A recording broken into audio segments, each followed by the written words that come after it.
Welcome to the How to Be Awesome at Your Job podcast, the show where brilliant professionals share how to sharpen the universal skills required to flourish at work. Enjoy more career fun, wins, meaning, and money with your host, Pete Makaitis. Hello and welcome to episode 898 with Cy Wakeman. Boy, if there is some drama in your workplace, Cy cuts to the heart of the matter, identifying the very thought patterns we have that give rise to this and enhance communication approaches that can address it effectively. So you'll learn 1, how your ego ruins 2.5 hours of every day. 2, 3 questions to break free from that ego. And 3, why to stop saying should. So if you want to check out the show notes or the transcript or the links to items that we've referenced, please drop on by awesomeatyourjob.com/EP898. And while you're at awesomeatyourjob.com, I recommend you check out some of our goodies, such as the Gold Nugget email list, which provides a summary write-up of the actionable wisdom Cy shared, and a quick email you can read in about 2 or 3 minutes, as well as unlocking the whole vault, the archive of 898 of these summary Gold Nugget write-ups. And those are called the Gold Nuggets over at awesomeatyourjob.com. Now, here's a little bit about Cy. Cy Wakeman is a drama researcher, international leadership speaker, and consultant. In 2001, she founded Reality-Based Leadership. She is the author of 4 books: Reality-Based Leadership, Ditch the Drama, Restore Sanity to the Workplace, and Turn Excuses into Results, as well as the Reality-Based Rules of the Workplace, Know What Boosts Your Value, Kills Your Chances, and Will Make You Happier, and No Ego, How Leaders Can Cut the Cost of Workplace Drama and Entitlement and Drive Big Results, and her newest release, Life's Messy, Live Happy. Cy has been deemed the secret weapon to restoring sanity to the workplace, and she was voted in the top 100 leadership professionals to follow on Twitter for 7 years in a row, and she also has topped the Global Gurus list of top 30 leadership professionals across the globe, coming in at number 1. And appeared on that list for 3 separate years. Big thanks to Cy for sharing her wisdom with us. And big thanks to our sponsors. Check them out.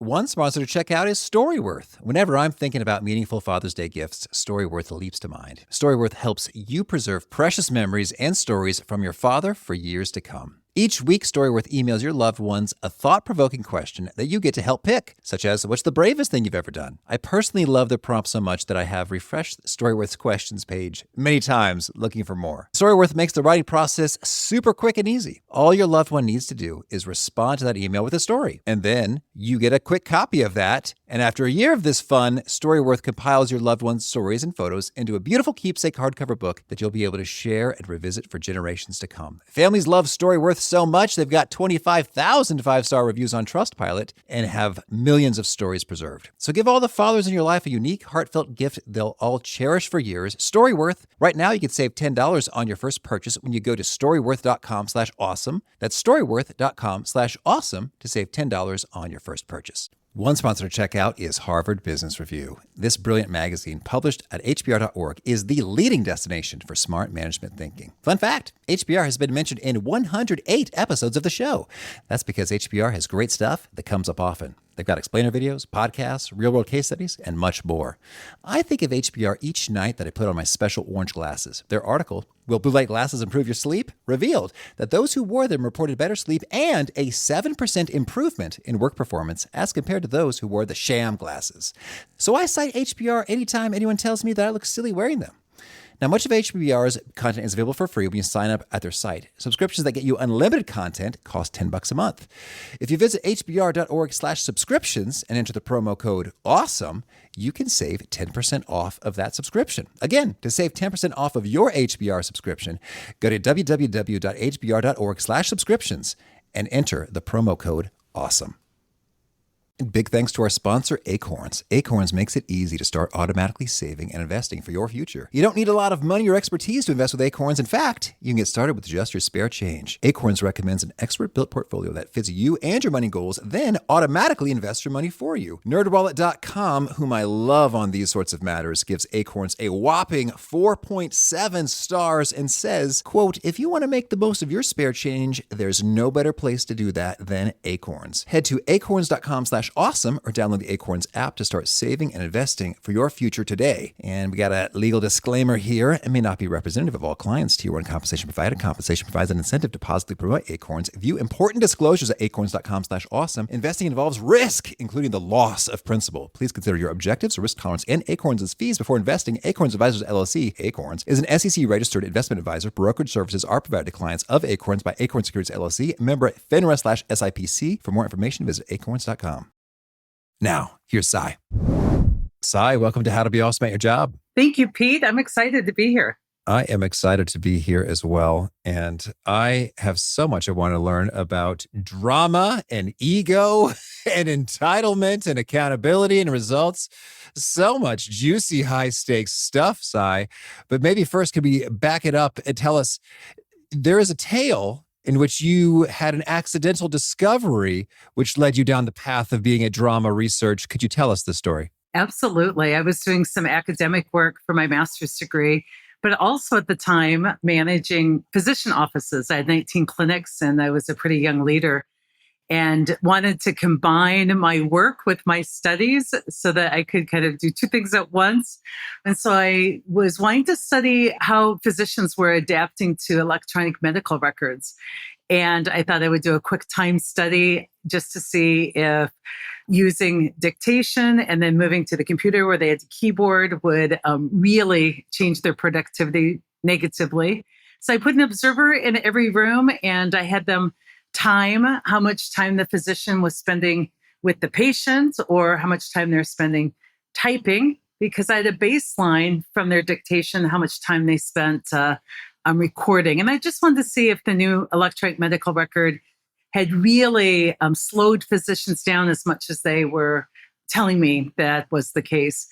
And very quickly, I got a call and I had only given the group 2 ways to record time with patients and time with the keyboard. And they pointed out they really wanted a third column. And I really wanted my research not to be changed. I just wanted to write my paper, graduate from graduate school and be done. And they convinced me I would really lose out on a huge discovery if I hurried to completion of that course. And so I asked them, I got curious. I said, so what would the third column be? And they said, well, we record time with the patient, time with the keyboard, but the third column would be how much time the physician spends complaining about the keyboard and the patient. And that was so juicy that I said, oh my gosh, I'm a psychology, social work background. I want to know this. And it came out to be an astounding 2.5 hours a day per person. So these doctors are spending 2.5 hours a day complaining about how dumb it is that they have. And I guess it's like in the early stages, right? It's a new change. Yeah. I guess like this would get old, I imagine, after some weeks or months or years in. They're still complaining for 2.5 hours a day. Yes. The average person. So when I found out that the average person, and it's not just venting, but it's some internal, this is sick and wrong, this shouldn't be happening. I thought, well, maybe these physicians, it's a new change or they're just whiners. And I went out and I looked at nursing. I looked at other healthcare technical roles. I looked at finance. I just kept repeating this research. And the average person, good performer, spends about 2.5 hours a day walking around going, I'll do it, but I shouldn't have to. And this is sick and wrong. And somebody should figure out a better way. And I wasn't consulted and no one asked me. And it's just this huge emotional waste, this source of emotional waste. And so that really adds up. It's 816 hours a year. And it's not even about productivity because people can work while they complain. It's about time spent feeling miserable needlessly, because most of what people are complaining about, their suffering comes from story, not actual reality. It's their story of how things should be, not the real inconvenience of how it is. So it just really opened up a lot of people's minds to the emotional waste that is really a problem. That's powerful. So 2.5 hours a day. And so some of this time is spent complaining and working at the same time. So it's not necessarily all 2.5 hours of that time. It's not like we're taking a break to vent, although some people do.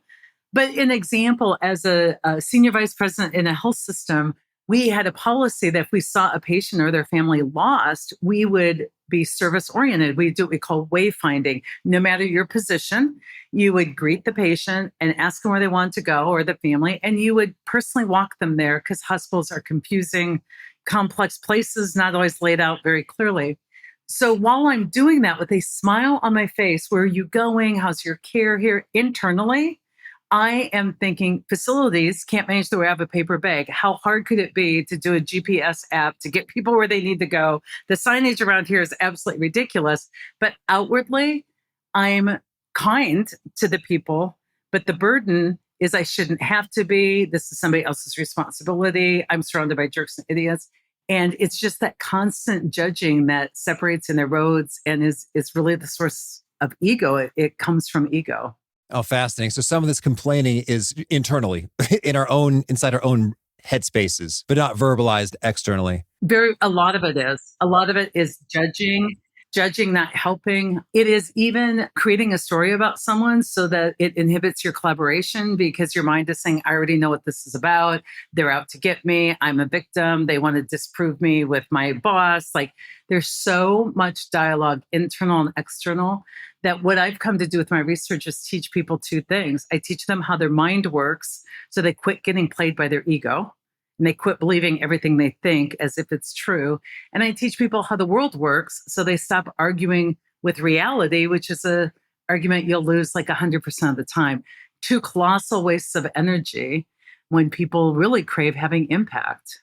Oh boy, Sai, there's so much to jump into here. So, okay.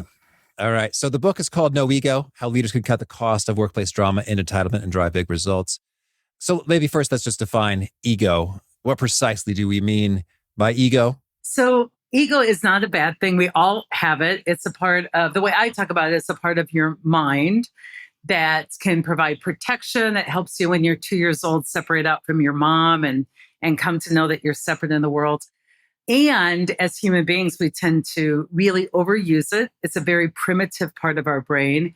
Its job is really to keep us safe and be pretty paranoid and not give people benefit of the doubt. It's the way I explain it, it's like if you imagine having a light switch on your forehead, like a toggle switch, an old-fashioned light switch, not a dimmer, not Alexa, like just a toggle switch. And when it's toggled down, you're seeing the world through the lens of ego. And it's like wearing a pair of glasses, prescription glasses, but it's the wrong prescription. It distorts your view of the world. So when you're getting information in through the lens of ego, you see fact plus story, fact plus color commentary. And your view of the world is very distorted. You see the world as more dangerous. You come to the conclusion usually that you're the victim, somebody else is the villain, and you are helpless.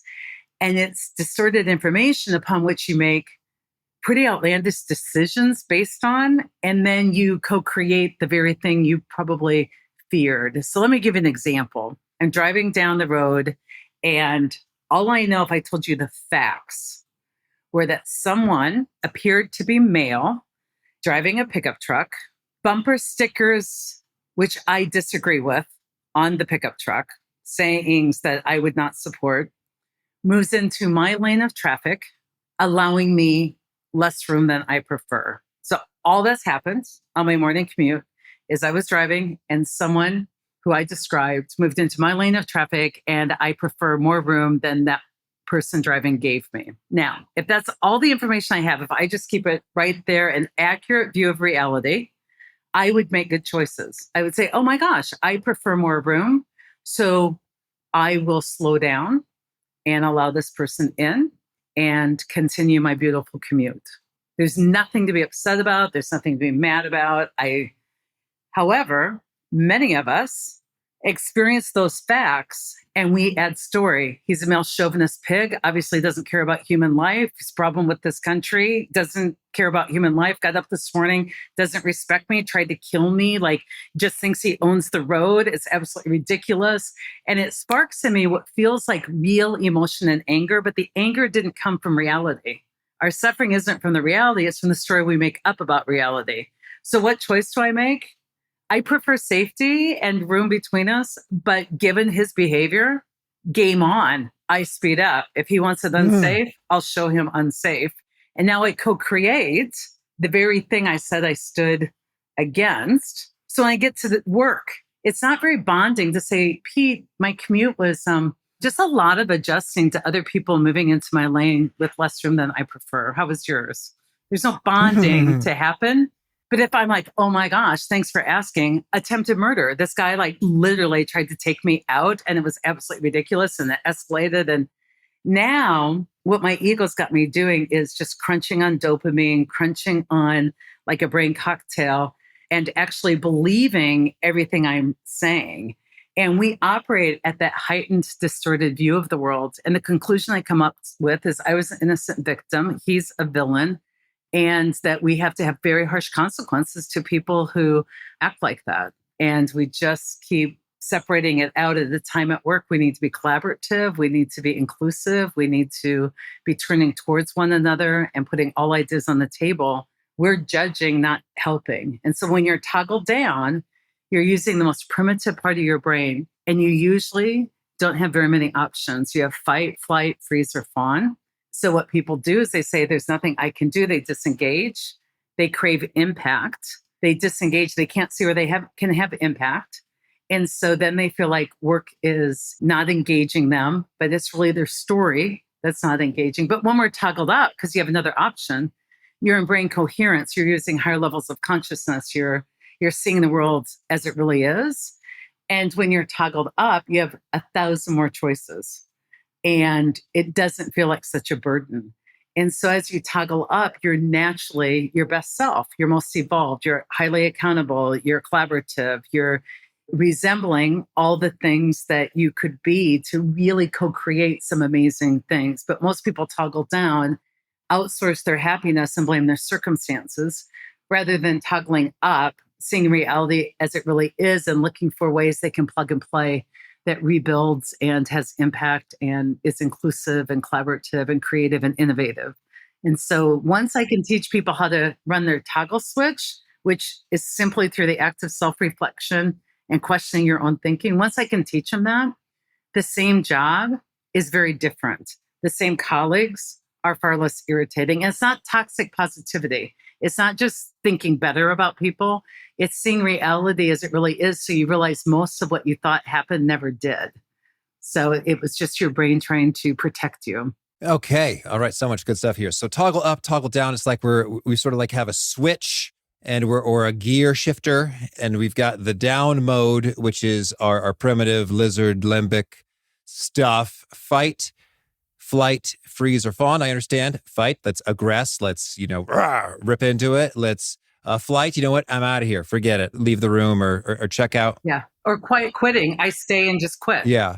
Freeze, that's just sort of like you just sort of disassociate or do nothing. Or you just sort of like, and then now what's fawn? I don't know if I know this one. Fawn is when let's say we stop at the gas station. The guy goes, hey, sorry, I cut you off. And I'm like, it really wasn't any issue. I didn't even get upset about it. I understand it's hard to drive a pickup, especially, with all those bumper stickers on it, might be difficult. It's that fawning is a real passive aggressive approach. So like in the meeting, after the meeting, you talk really aggressively about what happened. And then when somebody asks you directly, do you want to add any comments or talk about the risk of this idea? You're like, no, I think it looks amazing. So it's really kind of self-abandonment, fawning is. Mm-hmm. Yeah. And it's interesting to think of it in the same context of those other options, because it always feels more devious and conscientiously chosen. It is. And most people are more good at it. And people say, our culture is just nice. We treat people like family. I'm like, that sounds pretty dysfunctional way to treat family. Yeah. Okay. And then toggle up. And so I like it. So there's a limited set of options versus toggling up. I've got a whole broader set of options in terms of how do I engage? Do I give a gift? Do I try problem solve something? So there's a whole lot of ways we go about that. All right. Understood. So, and usually when you're toggled up and you're in higher levels of consciousness, you're helping, not judging. You're curious, you're compassionate, you're open-minded, open-hearted. How can I give a person the benefit of the doubt? How can I turn back towards them? How can I approach this with curiosity? Because you're not being driven out of, I'm in danger and I have to do drastic things. Okay. I think if your listeners want to know if they do this, Go on social media, read some post you disagree with, and look at how you respond. So if you agree with me and right, I'm like, heck yeah, Pete, great post. If you don't agree, I just put an emoji like calf and poop symbol and go, I would hate for this woman to be my manager. She sucks after a 1-minute video. And instead of tell me more, or how might you apply this to this particular situation? Like, so many of the algorithms in our daily lives drive us towards polarization and settling cognitive dissonance, where many things can be true at the same time, with simplistic, polarized yes, no. Whose camp are you in? And I'm like, what if we consider there's only one camp? It's like the world and the human race. There's all this divisiveness, and that's really the work of the ego. All right. Well, so then what are the tools we would use to do the toggling up to get out of some of the drama and unpleasantness here? Really simple. There's these great questions that will set you free. And the first question I like to ask myself is, what do I know for sure? And that loosens the ego's grip on my view of the world. Like, he tried to kill me. Actually, I don't know that for sure. He's a male chauvinist pig. I don't even know if it's his pickup. I don't even know if he believes the bumper stickers. And I really don't know what those 4 words mean to him. And so when I ask what do I know for sure, it gets me back to reality. And then the next question, now that I've stopped judging, I can ask myself is, what could I do next that would help? If I say I want world peace, what can I do next to be peaceful? If I say I want safe commutes, what could I do next? And that really brings us back into helping, not judging, and personal accountability. And sometimes what I can do is just bless them or give them benefit of the doubt. It doesn't have to be any big action.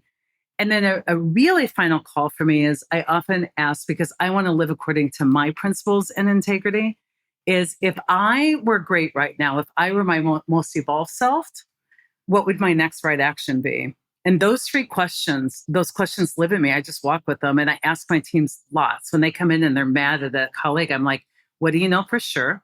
Now that you've stopped judging, what could you do to help? And if you were great right now, what would great look like? And that, people are in their highest self, and they usually come up with really helpful things that will move things along in the direction we all hope for. All right. Well, maybe could you give us an example? Let's say someone is upset. They feel like they should have been included on an email, on a meeting. They feel undermined, cut out, excluded, something along these lines. It's like, I was not consulted and I don't like it. How do we work through that? So what I would first premise with is, a lot of people are like, I just need to vent. And they think venting is sharing feelings, but venting really is a behavior, and it's not sharing feelings. Venting is feelings plus stories. So feelings are like, I'm frustrated. A little context is, I understand there's a meeting that happens that didn't include me, and I have some expertise in that area. My preference would be to be included. The venting is the respite. They did this crap on purpose. They're purposely like excluding me. They want to discredit me. They're trying to get by with something. And then you go back in history. They've done this 18 times. I've kept score. That's the venting part. So let's say my team member, Alex, comes in, and for my team, we've committed to no third options. You can either step in and impact, do what you can to help, or you can radically accept and extend grace, mercy, and tolerance. But the third option, where I don't want to do either one of those, I just want to vent about it. Most really great spiritual teachers say, if you want little suffering, stay out of the third option. You can impact, or you can, and not control, it's impact, or you can radically accept. So Alex comes in and says, I'm so frustrated. And as a leader, I want to validate his feelings, his experience. I'm like, you look frustrated. What's up? Well, Sarah didn't give me the information I needed for my report tomorrow, and I'm going to have to stay late, and I'm going to miss my kid's ball game. So I can validate for him his experience. Gosh, that sounds frustrating. What I don't need to validate as a colleague, a friend, or a leader is the sense his ego's making of that. So that's just feeling sharing. Yeah, boy, she really did you dirty there.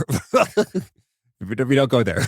Yeah, because what feeling sharing is like, I see you're frustrated, but when he goes on to say she does this crap on purpose, she's just trying to discredit me. Ever since she got that promotion, she thinks she's all that in a bag of chips and doesn't realize that we're still equal. And I'm like, time out.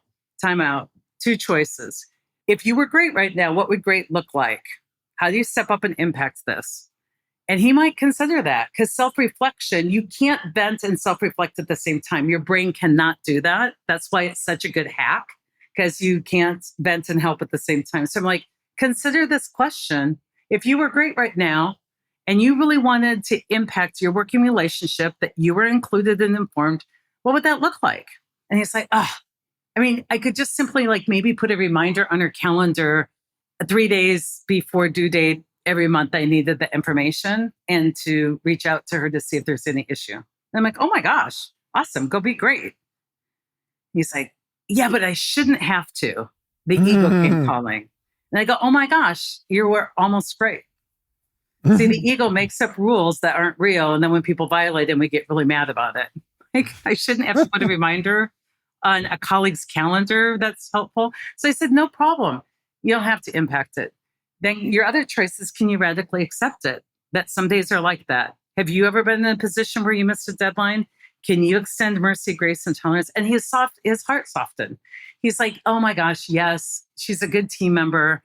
We've had a lot going on. She's bailed me out before. And I said, perfect. Can I help you? Like, if you have to stay late, like, I'll pull some numbers for you. What do you need? And we start working on that. And Alex goes, well, wait a minute. So she's just going to get away with it? And I'm like, so you're not letting it go. So you're going to impact it. And when you put the ego in a squeeze box like that, you can see it grows more and more ridiculous. So you want her to pay for it. Yeah. And you don't want to help her remember it. And you want an engaging, great place to work without you being willing to do any part of helping your human companions. And so that whole piece of it, in the beginning, people get really mad because the ego can't find a place to be a victim in there. It's like the ultimate adulting. It's how to adult. Step up and impact.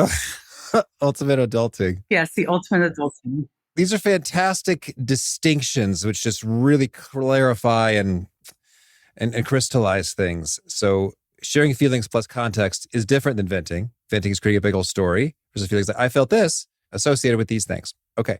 And then the main choices are make an impact, change the situation, radically accept this is how it is, and extend mercy, grace, and tolerance, which feels nice. But don't vent, because then we're just sort of giving ego fuel and being a victim. And that's not really great for anybody in terms of our emotions, our engagement, our feeling good, our work relationships, etc. So that's cool. Exactly. And that's a great point, because a lot of people are like, I'm like, why do you want to vent? They're like, I want to feel better. I'm like, I have a more scientific way to proven to feel better, which is accountability. Absolutely. Yes, I've seen some of that research. People are like, I want to feel better, but venting comes with a hangover. And the more you vent, the more you've trained your neural pathways that you need cheap dopamine and heightened disgruntlement. And, the ego, to stay alive, needs to stay mildly disgruntled. It eats anger for lunch. So now you have to look elsewhere in the world that is wrong. And what we start doing is we outsource our happiness. I'll be happy when I have the perfect boss who's never human. And I'll be happy when everyone works exactly like I do. And I'll be happy when everyone agrees with me. I'm like, well, your world's got to get pretty small then for you to get happy. Absolutely. That's notion, I shouldn't have to. And you said we make up rules and then are angry when other people don't follow them. And I got the book on my shelf, Feeling Good, Dr. David Burns, talking cognitive distortions, and shoulds is a big one. I would love for you to dig into this territory a little bit. How should we think about shoulds? And what is an optimal approach when we hear our brains firing off that stuff? Yeah, I'm so glad that you bring up on your podcast the solid evidence around like cognitive distortions and all the ways that we do that. I think the best way I can explain my view on should is a question. So many people come to me as a therapist. It was about marriages. Should I stay? Should I go? And at work, people come to me all the time like, should I stay here and put up with this crap? Or should I just like leave and find another job? And what I tell people is, if those are your questions, you're never going to get good answers. If you want better answers, get better questions. And when you're using should I, it's a problem. One, it's external focused. What would you do? Or what would another person do? Or what would a good girl do? Or what would God have us do? It's also very conditional. I have a good week at work, then I should stay. I have a bad week at work, then I should go. So it really keeps us externally focused. It's so conditional, made up, and shaming. I would ask people like, what's your soul craving right now? Or what do you hope to see happen? And then how can you get that using your words and your actions and like evolving yourself to move through the world more skillfully to get that more often? Because that should piece has so many implications. Like the world owes me something. There's a formula on how the world should work. And I'm in charge of how people should behave. And I had some agreement. Somebody's ripping me off because my birthright is a perfect boss. It really gets you into territory that you'll be chronically disgruntled. Understood. So if we catch ourselves at a should, is there sort of like a stop, drop, and roll or key protocol or steps you recommend we do? When you get into should, know that you're absolutely into story of how you would prefer the world to work, but you haven't even questioned that. So if you may not even prefer it that way, but when you get into shoulds, it is the key indication that you are externally attached and you're in ego, your view is distorted, and you're trying to dictate and control people, places, and things. And it will lead to complete and utter misery. It's like codependency. So the minute you just start hearing that in your language about here's what they should be doing, or here's everyone knows that this is how it should happen, just back out of it and just say, what is it that I want to be part of creating? And if I were doing that splendidly, what would I be doing right now to invite other people to join me in that creation? Like get back internally focused, get focused on what if we could and how could we? And for me, those stop, drop, and rolls are energy management. So a lot of people are putting their energy into why I shouldn't have to. And the organization has this strategy. It's like, well, they shouldn't ask us to do that. And here's why we shouldn't have to. And here's why it won't work. And I say that leaders today aren't there to manage the work of people. They're there to manage the energy of people away from why we can't and why we shouldn't have to how we could. And people get fired up about being part of the creation process. And so it's like, well, let's dream and scheme. What would great look like? And what if we could? How could we? And you replug people's energy into that. Now people have impact, which is what we all crave. And we're in higher levels of consciousness and we're out of ego. We're seeing a lot of options that we didn't see before. We're into creativity and we're into some big energy stuff. Very nourishing, anti-burnout stuff. All right. Well, and I think when it comes to should, in my own head, some of the most loud or resonant or powerful, emotionally feeling shoulds involve things that are, I guess, associated with like the law, like they should not be breaking the law, or they should not be lying, or it's sort of like legal or moral, or just like abundantly obvious, like resource things like that. This costs 10 times what it could. I think what happens with should is it's a way we feel justified in judging, because I really believe that people are innocent till proven guilty. And so when I'm like, they should, I'm like, they deserve a fair trial. And I've already tried them and decided that what they did was wrong. Or if a jury of their peers has said that by all accounts seems to have broken the law, then we support the consequence society's agreed on. But we tend to take it out of the judicial system or out of the consequence system and put it in our own judgment system. And that's where I have an issue. I wish people would replace the word they should with I prefer, because that's really owning it. That's really owning it. Yeah. I grew up as a therapist and social worker. And if you look at many of the people incarcerated, we can get from a privileged stance really judgy, like they shouldn't have broken the law. And so many times I want to say, come with me. Give me all your money. Give me all of your defenses. You grew up in a crappy environment. You have no boundaries. You've been traumatized. You've been sexually abused. Your brain doesn't work right. And you need position, power, food, something. Where's the should come into that? Like, it's very predictable when there aren't those support systems there, that the same people believing their same thinking will commit the same thing. And that's why most people who are saying should have so much hypocrisy in their lives. Mm-hmm. People should not steal. And I can not put something on my taxes because it's not that big a deal and like it's not going to get caught and the IRS is really underemployed, or people should not lie. And I lie every day. It's a federal offense when I lie. I go into security at the CDC or NIH or NASA, the places I get to work.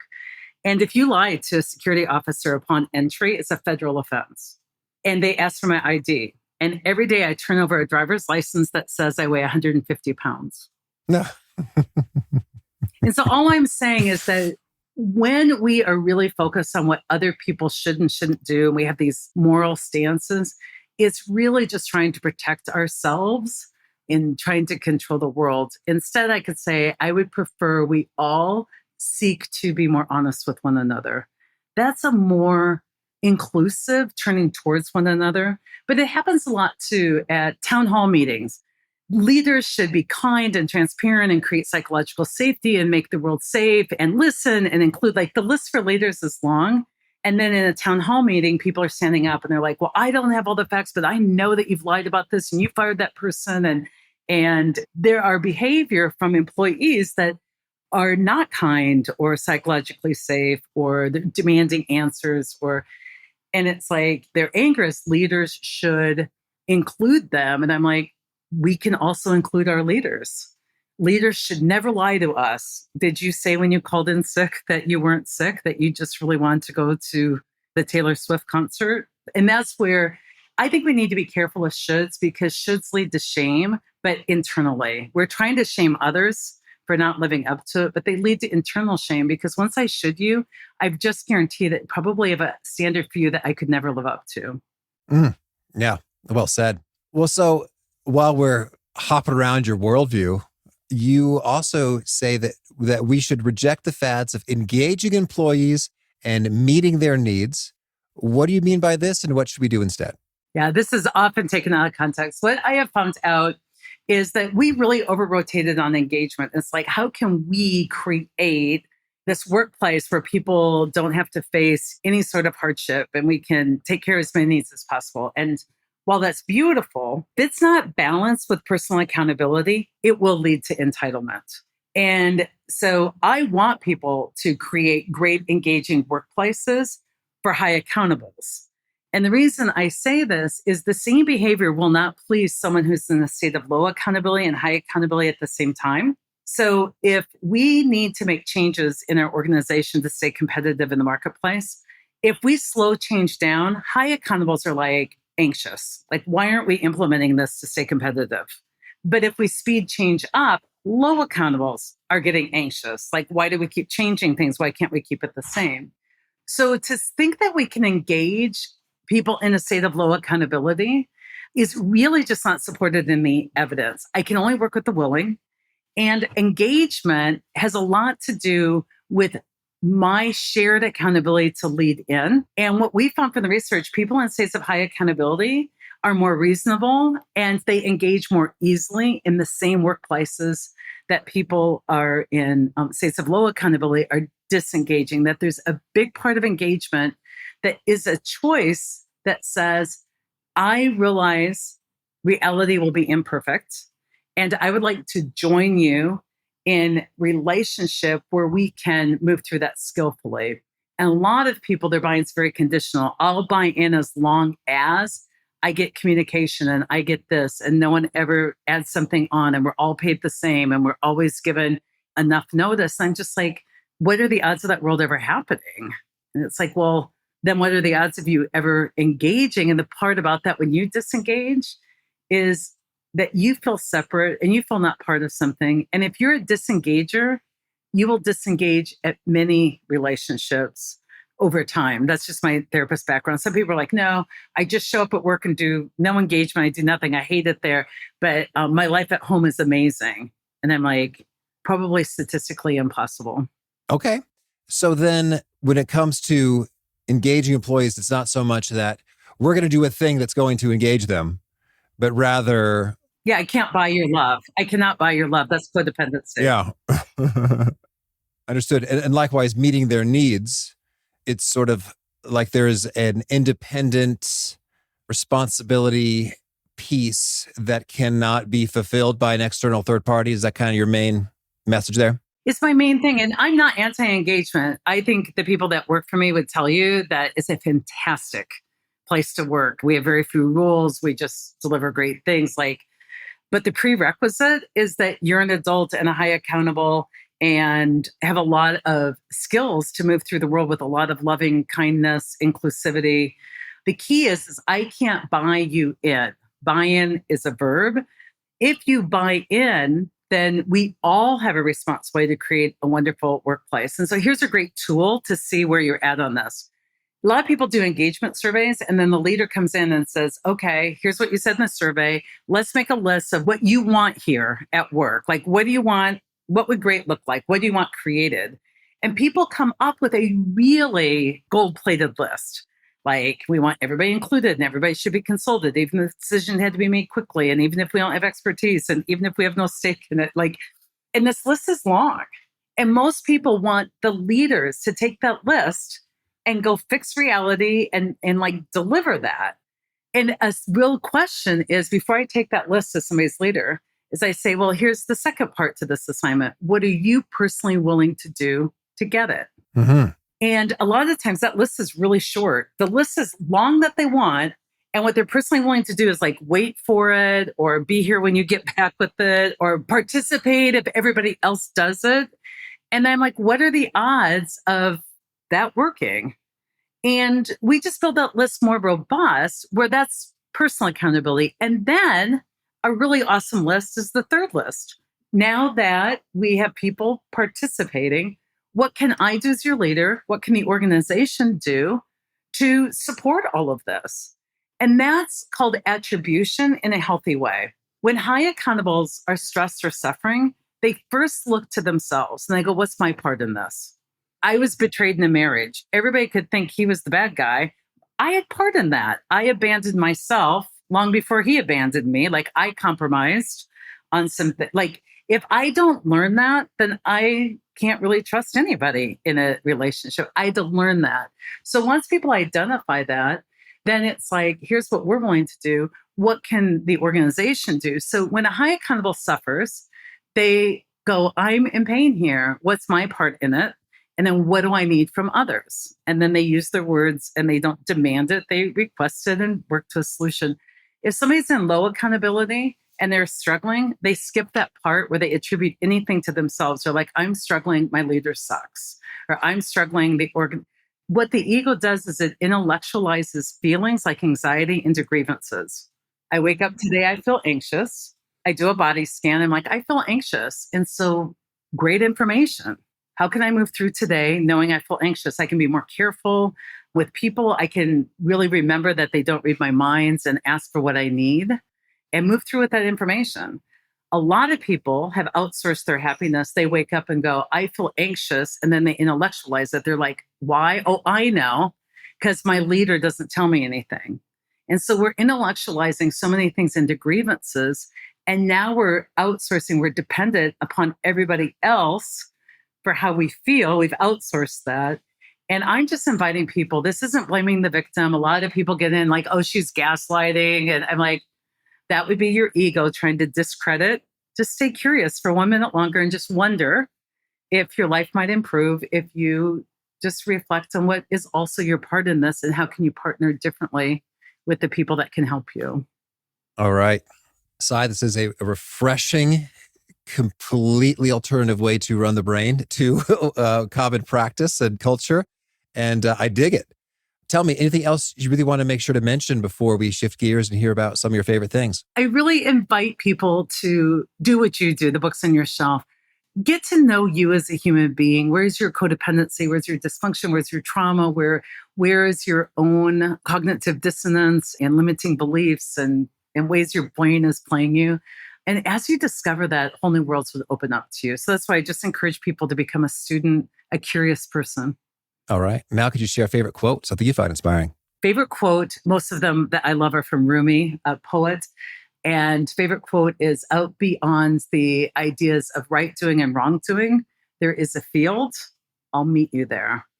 And that's just really a call for me to get out beyond judgment and just meet people where they are and love people up and call people up. All right. And do you have a favorite study or experiment or bit of research? My favorite study is the study that showed the observer effect, where as they shot light, it acted differently when it was being observed than when it wasn't being observed.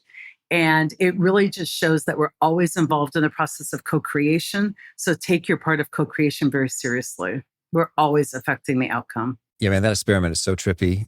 Like, it's mind-blowing. Some folks are like, this is proof we live in a simulation. It's like, you know what? I don't know if we can jump to that conclusion from that. It's red pill, blue pill matrix. But I'm no. It certainly makes you scratch the head. Like, what is going on here? And a favorite book? My favorite book is, I'm huge into poetry. So my favorite book is anything by David White, probably Constellations. All right. And a favorite tool, something you use that helps you be awesome at your job?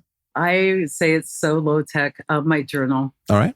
If it needs to be self-reflected on or remembered or attended to, it goes pen to paper. I really think all war internally belongs on paper. And once you get it out beyond the ego, you can see it for what it really is. So it's got to be pen and paper, which Byron Katie at thework.com talks a lot about that. Mm-hmm. And is there a particular nugget you share that really seems to connect and resonate with folks? They quote it back to you often. Yeah. Your ego is not your amigo, and stop believing everything you think. I would question if you think something that causes you, like you're hooked or you're sure or you're out of curiosity and compassion, I would question it. And if folks want to learn more, get in touch, where would you point them? I am at Cy Wakeman everywhere, CYWAKEMAN.